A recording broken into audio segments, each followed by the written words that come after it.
It's too bad. But peaceful transfer, I absolutely want that. But ideally, I don't want to transfer because I want to win. Yes, and I think that your words will probably reassure some folks. Let's get to our first voter. We've got Jacqueline Lugo. Now, she is, I told you this audience is truly split between y'all. You're leaning Biden. She voted for Clinton in 2016. She's registered as an independent. Jacqueline, what's your question for the president? And hold the mic up close and take off your mic because it's hard to hear out here. Good evening. How are you? Welcome to Miami. Thank you very much. It's beautiful. Mr. President, if you knew COVID-19, as you told Bob Woodward in February... As what?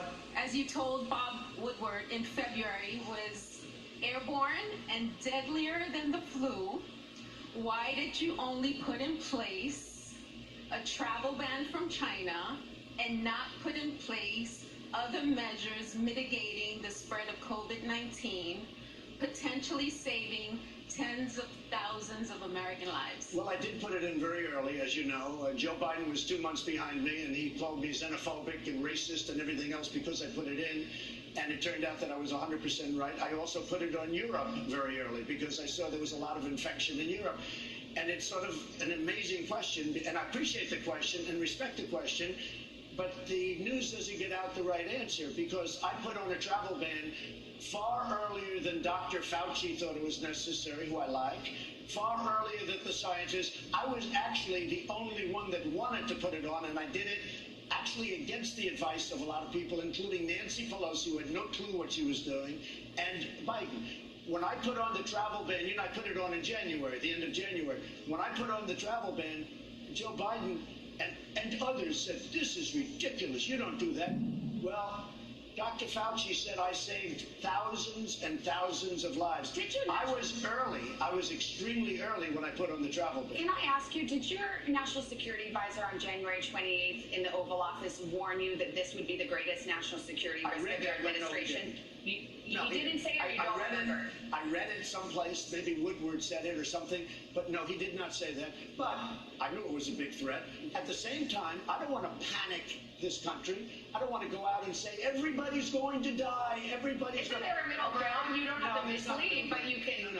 No, there's not a middle ground. You have to be safe, you have to be vigilant, and you have to be smart. You're going to like this next couple of voters. It's a mom and a daughter. Good. Mom, Barbara, voted for you in 2016. She's leaning to vote for you again. Now, her daughter was too young to vote last time. She's going to vote for her first time in a presidential campaign, and she is leaning Biden. So imagine the dinner table at their house, okay? So, Barbara, why don't you go first and ask your question? Bienvenido a Miami. Thank you. Mr. Trump, as a frontline ER doctor working through the coronavirus pandemic, Right. I know firsthand, and I've seen that many hospitals throughout the United States are suffering financial hardships. These economic effects are trickling down to the frontline workers. Right. We are being, across the country, frontline workers are being fired, they're being furloughed, our salaries are being cut.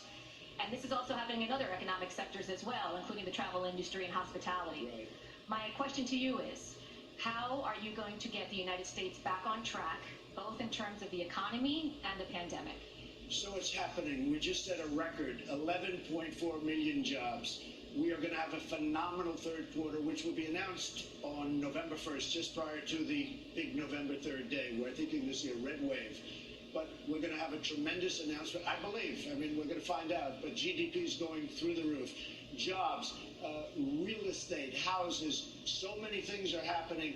So people were saying we're going to have a 42% unemployment. Look, this was a thing that came into our country, and it happened more than 100 years ago, and it happened now. They were talking about a 42% unemployment rate. Who was talking about that? I heard 20%. At 7.8% unemployment, and people can't even believe it. Our economy is going to be, next year, if we don't have somebody that raises taxes and quadruples taxes, which they want to do and kills everything, our economy is going to be phenomenal next year. We're going to have a phenomenal. And I'll tell you, Savannah, we had the greatest economy in the history of our country last year, including the state of Florida, where we are now, and Pennsylvania, and North Carolina, and Ohio, every place. We had the greatest economy we ever had. We had to close it down. We saved 2 million lives. We're opening it up. We have a V shape, and it's coming back. It's coming back very fast. One other thing, we really helped the hospitals. We've sent billions and billions of dollars to the hospitals. In addition, hundreds of